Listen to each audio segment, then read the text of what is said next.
अस्सलाम वालेकुम स्टूडेंट्स। हमने शुरू किया हुआ था स्पेक्ट्रम और स्पेक्ट्रम के बाद हमारा जो नेक्स्ट लेक्चर आ गया था उसमें हमने किया था हाइड्रोजन स्पेक्ट्रम को। अब हाइड्रोजन स्पेक्ट्रम में हमने ये कहा था कि हाइड्रोजन स्पेक्ट्रम की फॉर्मेशन कैसे होती है और वो किस किस रीजन में फॉल करता है। उसकी बुनियाद पे हमने कहा था कि ग्रुप्स ऑफ लाइंस आती हैं जो कुछ फॉल करती है लाइमन सीरीज में, उसके बाद आ जाएगा बाल्मर सीरीज। इस तरह से हमने किया था कि कुछ जो लाइमन होगा वो आ जाएगा यूवी रीजन के अंदर और बाल्मर आ जाएगा विजिबल रीजन के अंदर, और बाकी पास्टन है, पुफन सीरीज है, ब्रैकेट सीरीज है, वो आ जाएंगे आईआर रीजन के अंदर। आज हमने बोहर एटॉमिक मॉडल को इस्तेमाल करते हुए कैलकुलेशन करना है वेव नंबर्स को। अब वेव नंबर्स को फाइंड करने से पहले हम इसका ये देख लेते हैं कि जो लैम्डा क्या होता है वेव लेंथ, और ये क्या चीज़ है वेव नंबर है। Depends on the energy of photon emitted from the jumping of electron from one orbit to another orbit. अब ये आप इसको ये देखें ज़रा, यहाँ पे हमने ये कहा था कि अगर फर्ज कर लें कि हमारे पास एक ग्राउंड स्टेट है, इसके बाद एक्साइटेड स्टेट है। अब यहाँ से इलेक्ट्रॉन ने जंप करना है। ये जो ब्लैक में डॉट शो किया है आप इसको फर्ज करोगे कि ये इलेक्ट्रॉन है। अब इलेक्ट्रॉन जंप करके जाता है हाई लेवल के अंदर। अब हाई लेवल को मैं ये डार्क कर देता हूँ कि इसका आ जाएगा एक्साइटेड स्टेट और ये इसकी है ग्राउंड स्टेट है। तो जब इलेक्ट्रॉन यहाँ से जंप करके यहाँ जाता है आप इसको N2 कह दो और इसको आप N1 कह दो। तो जब इलेक्ट्रॉन यहाँ से जंप करके यहाँ पे जाएगा, एक ऑर्बिट से जंप करके दूसरे ऑर्बिट में जाएगा, तो उसके ऊपर डिपेंड करेगा कि उसकी नंबर ऑफ वेव्स कितनी हो सकती हैं, उसकी फ्रीक्वेंसी उसकी वेवलेंथ कितनी हो सकती है। अब अगर हम बोहर एटॉमिक मॉडल को इस्तेमाल करते हैं तो बोहर एटॉमिक मॉडल में आपने ये कहा था कि energy is equal to -g²E4m 8 epsilon naught square h square और उसके साथ था n का स्क्वायर। तो जो g था ये तो एटॉमिक नंबर है, e चार्ज था, उसके बाद m मास है, जो एप्सिलॉन नॉट है ये वैक्यूम कांस्टेंट है, उसके बाद आ जाएगा h स्क्वायर क्या प्लैंक्स कांस्टेंट है, और n स्क्वायर क्या था नंबर ऑफ शेल का स्क्वायर या नंबर ऑफ ऑर्बिट का स्क्वायर या नंबर ऑफ एनर्जी लेवल का। अब जब इलेक्ट्रॉन फर्ज करने के जंप करता है N1 से N2 में, अब N1 के अंदर जो उसकी एनर्जी है आप इस एनर्जी को कह दोगे ये क्या होगी E1 होगी। अब N2 में उसकी एनर्जी क्या होगी, वो होगी E2। अब N1 के अंदर उसकी एनर्जी E1 है तो यहाँ पे N क्या आ जाएगा 1 आ जाएगा, बाकी इक्वेशन वही की वही रह जाएगी। अब आप E2 की बात करोगे तो यहाँ पे जस्ट आपने N2 का स्क्वायर कर देना, बाकी तमाम बात वही रह जाएगी। अब बोहर एटॉमिक मॉडल के मुताबिक क्या था, बोहर एटॉमिक मॉडल के मुताबिक था जो था चेंज इन एनर्जी ये इज इक्वल टू था E2 माइनस E1। क्या था change in energy is equal to E2 minus E1। अब E2 क्या था change in energy when electron jump from one to another, और E1 क्या था जो उसका पहले जहाँ पे वो मौजूद था। अब अगर हम इसको दोनों को यहाँ पे दोनों की E1 और E2 की वैल्यू को ऐड करते हैं तो E2 माइनस E1, तो इस देखें ना कि E2 माइनस E1, तो E2 माइनस E1 किस में है एनर्जी हमारे पास पहली किस में है माइनस में, तो ये दोनों को माइनस माइनस प्लस हो जाएगा। तो अब E1 जो होगा ये प्लस में आ जाएगा और E2 किस में आ जाएगा वो माइनस में खड़ा हुआ है।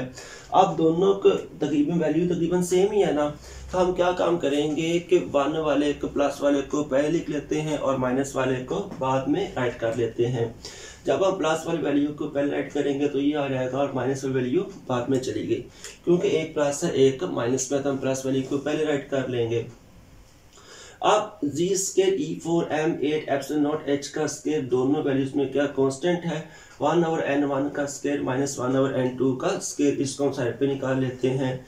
इसको आपने मैथ में ये किया हुआ है कि g square E4m 8 epsilon naught square h square, ये आपने कॉमन ले लिया दोनों वैल्यूज के अंदर।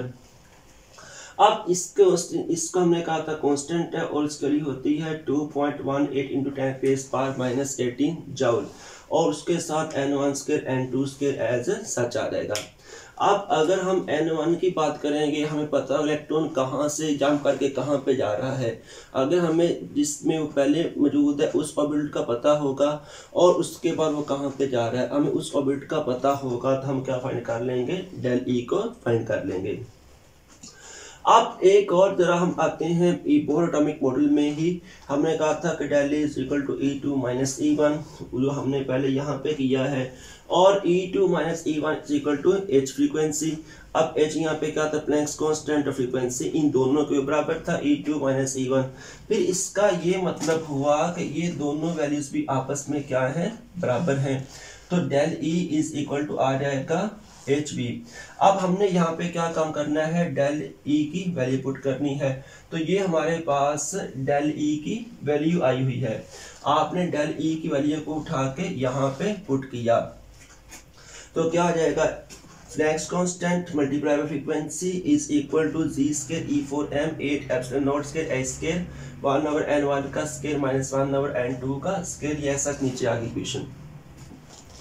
अब आपको नजर आ रहा है कि यहाँ पे चूंकि हमने फ्रीक्वेंसी को फाइंड करना है, तो प्लैंक्स कांस्टेंट इधर इसके साथ आके मल्टीप्लाई हो जाएगा, स्केल के साथ h का क्यूब हो जाएगा। अब इसके बाद हमने क्या करना है कि ये हमारे पास जो फ्रीक्वेंसी है ये बराबर होती है जी सी होता है स्पीड ऑफ लाइट, और उसके बाद जो आगे फ्रीक्वेंसी के साथ बना हुआ है ना म्यू बार, इसको आप कह दोगे होता है नंबर ऑफ वेव्स। तो ये होता है speed of light multiply by number of waves के बराबर होती है फ्रीक्वेंसी। तो हमने क्या काम करना है कि इसके अंदर जस्ट हमने फ्रीक्वेंसी की वैल्यू पुट करनी है। तो फ्रीक्वेंसी का वैल्यू पुट करेंगे, हमारे पास डाटा ये वाला आ जाएगा, और उसके बाद इसके साथ आके h क्यूब के साथ मल्टीप्लाई हो जाएगा। जब इसको इसके साथ मल्टीप्लाई करेंगे तो इसका जो कांस्टेंट एक और बन जाएगा, और इसकी वैल्यू आ जाएगी 1.0978 इंटू 10 रेज़ पावर 7 1/n1 का स्क्वायर माइनस 1/n2 का स्क्वायर। अब नंबर ऑफ वेव्स हम फाइंड करना चाहेंगे लाइमन सीरीज के अंदर। तो लाइमन सीरीज में मैंने आपको लास्ट टाइम ये बताया था कि अगर ये हमारे पास डिफरेंट तरह के एनर्जी लेवल्स हैं, अब इलेक्ट्रॉन जंप करके इन एनर्जी लेवल्स के अंदर जाता है। मसलन आप इसको ये कर दोगे कि यहाँ पे आपने ये कर दिया है, ये N2 है, उसके बाद ये N3 है, ये N क्या है, 4 है। अब इलेक्ट्रॉन डाउन स्टेट से जंप करके N2 में चला गया, N3 में चला गया, या वो N4 में चला गया, वापस उसने कहाँ काम करना, इसमें फॉल कर सकता है, इधर से फॉल कर सकता है, या वो इधर से फॉल करेगा। N2 से फॉल कहाँ पे कर रहा है, N1 में, N3 से फॉल कहाँ पे कर रहा है, N1 में, N4 से कहाँ फॉल कर रहा है, N1 में। तो N1 यहाँ पे फिर किसके बराबर आ जाएगा, लाइमन सीरीज में 1 के बराबर आ जाएगा, और N2 जो होगा वो सेकंड हो सकता है, थर्ड हो सकता है, या वो फोर्थ हो सकता है। तो ये 2 आ जाएगा, 3 आ जाएगा, 4 एंड सो ऑन। तो आपने N1 और N2 के लिए पुट करनी, N1 तो 1 नहीं होगा, N2 आपने देखना है कि वो कहाँ से फॉल नीचे कर रहा है, जहाँ से फॉल कर रहा है वो N2 है। तो जब आपने N1 और N2 के लिए पुट करनी है, और ये तो कांस्टेंट आई एज सच यहाँ पे वैल्यू आती जाएगी, आपके पास क्या आ जाएगा, से आप कह दोगे कि अगर वो तीसरे से दूसरे से पहले में फॉल करता है तो उसकी वैल्यू और आएगी, अगर तीसरे से पहले में फॉल करता है उसकी वैल्यू और आएगी, और अगर चौथे से पहले में फॉल करता है उसकी वैल्यू और आ जाएगी। ठीक होगी बात। तो आप डिफरेंट तरह की ये नंबर ऑफ वेव्स फाइंड कर लोगे, या वेव नंबर फाइंड कर लोगे। इसी तरह जब हम बाल्मर सीरीज की बात करेंगे, तो बाल्मर में मैंने आपको ये करवाया था कि अगर इलेक्ट्रॉन के पास डिफरेंट तरह की एनर्जी है तो वो जंप करके ना आगे डिफरेंट एनर्जी लेवल्स के अंदर तो चला जाता है, लेकिन वो फॉल कहाँ पे करेगा, ये पहला है, ये इसका दूसरा है, ये तीसरा लेवल, और इसका चौथा लेवल है। तो वो चौथे से फॉल करेगा दूसरे में, या तीसरे से फॉल करेगा दूसरे में। इस केस में N1 क्या होगा, वो होगा 2, और N2 क्या होगा, वो बराबर आ सकता है 3 के, 4 के और 5 के। तो जब आप ये वाले पुट करोगे तो आपके पास अगर वो तीसरे से फॉल करेगा तो नंबर ऑफ वेव और आएंगी, चौथे से फॉल करेगा तो नंबर ऑफ वेव्स और आएंगी। इसी तरह अगर पांचवा होगा तो वहां से फॉल करेगा तो नंबर ऑफ वेव्स और आएंगी। तो ये तरीके कार आप लगाते हुए क्या फाइंड करोगे, नंबर ऑफ वेव्स आप फाइंड कर लोगे इनटू बाल्मर सीरीज। तो ये जो हमने आज फाइंड कर लिया है, आज हमने बोर एटॉमिक मॉडल को इस्तेमाल करते हुए एट हाइड्रोजन स्पेक्ट्रम हमने उसकी क्या फाइंड की है कि एनर्जी फाइंड की है, उसके बाद हमने चेंज इन एनर्जी फाइंड किया है, उसके बाद हमने फ्रीक्वेंसी फाइंड की है, और उसके बाद हमने नंबर ऑफ वेव्स फाइंड किए हैं फॉर डिफरेंट लेवल्स। अब जो कल का हमारा काम होगा उसमें हम करेंगे इंशाल्लाह defects of bore atomic model.